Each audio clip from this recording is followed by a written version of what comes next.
প্রিয় দর্শক, আমি শফিকুল ইসলাম এবং আপনারা দেখছেন আরামবাগ টিভি। দর্শক, গতকালকে আমি একটা খবর করেছিলাম বঙ্গ বিজেপির একটা ব্যাপার নিয়ে। বিজেপির সাধারণ সম্পাদক জগন্নাথ চট্টোপাধ্যায় উনি একটা পোস্ট করেছিলেন ওনার ফেসবুক অ্যাকাউন্টে, এই হচ্ছেন তিনি, যেটাকে নিয়ে একেবারে শোরগোল পড়ে যায় বিজেপির অন্দরে, যে চাকরিতে দুর্নীতির বিষয়ে উনি এই ধরনের পোস্ট হঠাৎ করে কেন করতে গেলেন, এবং যেটাতে কার্যত তৃণমূল কংগ্রেসের সুবিধা হতে পারে। কারণ যে সুপারিশ তালিকা নিয়ে মিডিয়া খবর করেছে সেখানে শুভেন্দু অধিকারীর ভাইয়ের নাম সবার আগে, যে সুপারিশ চাকরির জন্য সুপারিশ করা হয়েছে। তো এটা এবং আরও তৃণমূল নেতাদেরও নাম রয়েছে, এবং বিজেপির আর এক নেত্রী ভারতী ঘোষ, তারও নাম ওখানে আছে। দুজন বিজেপি, বাকি তৃণমূলের। তো হঠাৎ করে গোলেমালের একটা খবর, মানে ঠিক ওই চাকরিতে দুর্নীতি সুপারিশ, বেশ গোলমাল ব্যাপার, যাহা তৃণমূল তাহা বিজেপি, এটাকে এস্টাবলিশ করতে সুবিধা হবে। তো এই ধরনের ব্যাপার যেটা একটা খবর আকারে এসছে, সেটাকে জগন্নাথ চট্টোপাধ্যায় উনি হঠাৎ করে এই পোস্ট কেন করতে গেলেন, এবং পোস্ট করে বললেন কাউকে ছাড়া হবে না, তার মানে ওই বিজেপি যারা আছেন তাদেরকেও জেলে ভরবো, এরকম টাইপের একটা ইঙ্গিত। তো এটা নিয়ে প্রশ্ন তৈরি হয়েছিল যে প্রথমত যে লিস্ট মিডিয়া হাউস বের করেছে, সেই লিস্টের লিস্ট মানে কি দোষী? দর্শক, এই হচ্ছে পোস্ট, আমি গতকালকে দেখিয়েছিলাম, আজকে আর একবার দেখাচ্ছি। উনি এটাকে এই পোস্ট করেছিলেন একটা তালিকা দিয়ে, মানে মিডিয়ার তালিকা দিয়ে। তো এটা তো মানে কোনো এজেন্সি যখন রেড করতে যায় সেখান থেকে যা যা পায় তারা সেগুলো উল্লেখ করে, কিন্তু সেগুলো কতটা অথেন্টিক সেসব তো ক্রস চেকের ব্যাপার আছে। যাদের নাম দেওয়া হয়েছে সেই নামের কাউকে তো ডেকে জিজ্ঞাসাবাদও করেনি সিবিআই। তো এগুলোকে দেখি বলা হচ্ছে কাউকে ছাড়া হবে না, মানে উনি তো কার্যত এস্টাবলিশ করে দিচ্ছেন যে এরা সবাই দোষী, এবং সেখানে শুভেন্দু অধিকারীর ভাই এবং ভারতী ঘোষ তারাও দোষী, তাদের বিরুদ্ধে ব্যবস্থা। তো হঠাৎ করে এই পোস্ট উনি করতে গেলেন কেন? আসল যে দুর্নীতি, চাকরিতে দুর্নীতি, এসএসসির যে মানে দুর্নীতি, সেটা নিয়ে তো খুব যে কোনো সময় একটা রায় আসতে পারে সুপ্রিম কোর্টের, এবং সেখানে রাজ্য সরকার বিপদে পড়তে পারে, এরকম একটা অবস্থা। সেখানে এই যে একটা ন্যারেটিভ তৈরি করে রাখা, এটা তৃণমূল কংগ্রেসের সুবিধা হচ্ছে, আমরা না ওরাও, শুধু আমরা চোর না ওরাও, এটাকে এস্টাবলিশ করা যাবে। কিন্তু উনি কেন করতে গেলেন? আর দ্বিতীয় কথা, এই যে সুপারিশ তালিকা, এটা কিন্তু প্রাইমারিতে, আর উনি লিখছেন এসএসসিতে। উনি লিখছেন এসএসসিতে সুপারিশ যারা করেছেন তাকে ছাড়া হবে না বলে এই লিস্ট দিয়েছেন, কিন্তু এগুলো অ্যাকচুয়ালি প্রাইমারিতে সুপারিশ বলে যেটা জানা যাচ্ছে। তো এই যে মানে এইরকম একটা হট করে পোস্ট করে দেওয়া, এবং এটার উদ্দেশ্য কি অ্যাকচুয়ালি জগন্নাথ চট্টোপাধ্যায়ের, এই নিয়ে প্রশ্ন তৈরি হয়েছে। এবং জানেন, এই বিতর্ক ওঠার পরে উনি পোস্টকে ডিলিটও করে দিয়েছেন, আমি সেটা নিয়ে গতকালকে বলেছি, আপনারা অনেকে দেখেছেন। কিন্তু এরই মধ্যে একটা খবর দর্শক এসছে, সেটা হচ্ছে যে জগন্নাথ চট্টোপাধ্যায়ের বিরুদ্ধে নালিশ করা হয়েছে এবং মানহানির নাকি নোটিশও পাঠানো হয়েছে দিব্যেন্দু অধিকারী এবং ভারতী ঘোষের তরফ থেকে। মানহানির নোটিশ, যে আপনি কী করে এটাকে এস্টাবলিশ করে দিলেন যে কাউকে ছাড়া হবে না, তার মানে আমরা দোষী। এটা কি লিস্ট, কি ব্যাপার, কতটা অথেন্টিক, এটাকে দোষী বলা যায় কি না, তার করে এনে আপনি বলে দিলেন কাউকে ছাড়া হবে না, তাহলে আপনি এস্টাবলিশ করে দিলেন দোষী। এতে মান সম্মান হানি হয়েছে, সেই জন্য নাকি নোটিশ পাঠানো হয়েছে।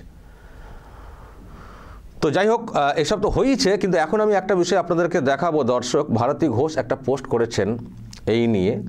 ওনাদের একটা ইন্টারনাল গ্রুপ আছে, আমার কাছে এসছে স্ক্রিনশট হিসেবে, মানে বিজেপির নেতা নেত্রীরা সব হেভি ওয়েট যারা রয়েছেন বাংলাতে, তাদের একটা হোয়াটসঅ্যাপ গ্রুপ আছে। তো তাদের মধ্যে একজন আমাকে পাঠিয়েছেন শর্টটা নিয়ে। তো ওখানে ভারতী ঘোষ একটা নালিশ করেছেন ওনাদের গ্রুপে, কি সেখানে বলেছেন দর্শক একটু পড়ে আপনাদেরকে শোনাই। তারপর নিশ্চয়ই প্রশ্ন উঠবে যে এইসব বলার পরে আদৌ কি কোনো ব্যবস্থা নেবে দল? দেখুন, ওই যে লিস্ট যেটা দেওয়া হয়েছে সেটা নিয়ে ভারতী ঘোষ এই লেখা পোস্ট করেছেন। আমি আরও একটু জুম করে দিতে পারি যাতে করে আপনারা নিজেরাও পড়তে পারবেন। এই অসত্য অভদ্র পোস্টের জন্য ইতিমধ্যে আমি ভারতী ঘোষ ও বিরোধী দলনেতা শুভেন্দু অধিকারীর ভাই মাননীয় দিব্যেন্দু অধিকারী, রাজ্যের সাধারণ সম্পাদক জগন্নাথ চট্টোপাধ্যায়ের বিরুদ্ধে লিগ্যাল নোটিশ দিয়েছি। একজন ব্যক্তির তার নিজের স্বার্থের জন্য কারো ইন্ধনে কোনো এক অন্যকে ছোট করার মানসিক বিকৃতি থাকলে তবেই এই পোস্ট সম্ভব। আরও আশ্চর্যের বিষয়, এই অতি জ্ঞানী ব্যক্তির পোস্টে ওনার দেওয়া আনন্দবাজার রিপোর্ট অনুসারে প্রাইমারি শিক্ষক সুপারিশে এই নামগুলো নাকি এসেছে, অথচ উনি পোস্টে এসএসসির সুপারিশ হিসেবে লেখেন কোন অজ্ঞতায়, যেটা বলছিলাম। এসএসসির 26,000 চাকরি বাতিলের নির্দেশে নবান্নের ঘুম উড়ে যাওয়ার মুহূর্তে প্রাইমারির সুপারিশকে এসএসসির বলে চালিয়ে দিয়ে আমার নাম ও বিরোধী দলনেতা শুভেন্দু অধিকারীর ভাই দিব্যেন্দু অধিকারীর নাম সবার উপরে দিয়ে আমাদের ইমেজ নষ্ট করার সাথে সাথে রাজ্য বিজেপিকে কোণঠাসা করার উদ্দেশ্যে উনি এই পোস্টটা করেননি তো? তদন্ত হওয়ার আশু প্রয়োজন। একই সাথে দলের পক্ষ থেকে ওনাকে শোকজ সহ প্রয়োজনীয় ব্যবস্থা নিতে অনুরোধ জানাই। এটা ভারতী ঘোষ পোস্ট করেছেন, ওনাদের দলেরই একটা ইন্টারনাল মানে গ্রুপ, সেখানে যেহেতু উনি লিখেছিলেন, দেখুন দর্শক, জগন্নাথ চট্টোপাধ্যায় পোস্ট করেছিলেন এসএসসির নিয়োগ যোগ্যরা রাস্তায়, অযোগ্যরা সুপারিশে, সেটিং বলে যারা চিৎকার করেন তারাই বলুন। 2016 সাল, সকলেই তৃণমূলের সম্পদ, কেউ ছাড় পাবেন না, সময় লাগতে পারে। মানে উনি তত্ত্বকে উড়াতে গিয়ে উনি একটা ভদ্র মানে একটা আর কি কিছুই বুঝি না, কিছুই জানি না, নিরপেক্ষ এরকম একটা ইমেজ তৈরি করে একটা পোস্ট করার চেষ্টা করেছিলেন, কিন্তু যেটা মনে করা হচ্ছে এটা হচ্ছে উদ্দেশ্য প্রণোদিত। এখন দর্শক, এটা একটা প্রশ্নের যে ভারতী ঘোষ যে পোস্ট করেছেন, সত্যি কি দলের তরফ থেকে কিছু করবে জগন্নাথ চট্টোপাধ্যায়ের বিরুদ্ধে শোকজ করা? কেন উনি এই পোস্ট করলেন, এই বিষয়ে কি জানতে চাইবে, এর পেছনে কি রহস্য আছে? যেন অনেকে বলছেন যে ইনি অ্যাকচুয়ালি তৃণমূলের সুবিধা করে দেওয়ার জন্য এই পোস্ট করেছেন, এবং যে রাইট আসতে চলেছে সুপ্রিম কোর্টের এসএসসি চাকরির বিষয়ে, যাতে করে তার ধাক্কাটা ডিরেক্টলি শুধুমাত্র মমতা ব্যানার্জির ঘরে না যায়, বা মমতা ব্যানার্জি তখন যাতে বলতে পারেন শুধু আমার কথা বলছো, সুপারিশ তো অনেক জায়গাতেই হয়েছে, ওই তো শুভেন্দুর ভাইও তো সুপারিশ করেছিল, দেখো না খবর এসছে। তারপরে এটা একটা ওই ধাক্কাটাকে একটু বাঁচিয়ে দেওয়ার যেন কত একটা কৌশল। এখন এটা কি উনি সত্যিই নিজের উদ্যোগে করেছেন? প্রথম কথা, উনি কি কোন ভাবনা থেকে করেছেন?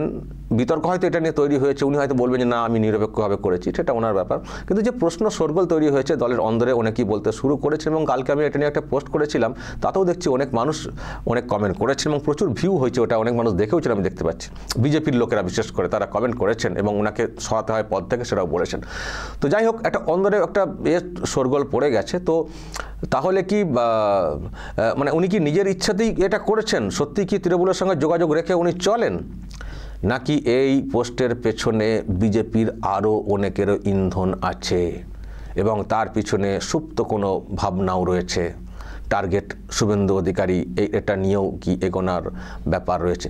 দর্শক, এই প্রশ্ন কিন্তু উঠবে যে শুধু দিদিকে বাঁচানো না, দাদাকে ফাঁসানো, এক ঢিলে দুটো পাখি। দিদিকেও বাঁচানো গেল, সুপ্রিম কোর্টের রায়ের ধাক্কাটা একাকে সামলাতে হবে না, আর সেই সঙ্গে দাদাকেও ফাঁসানো গেল। আমি জানি না এর পেছনে আরও অনেকেরই ইন্ধন আছে কিনা,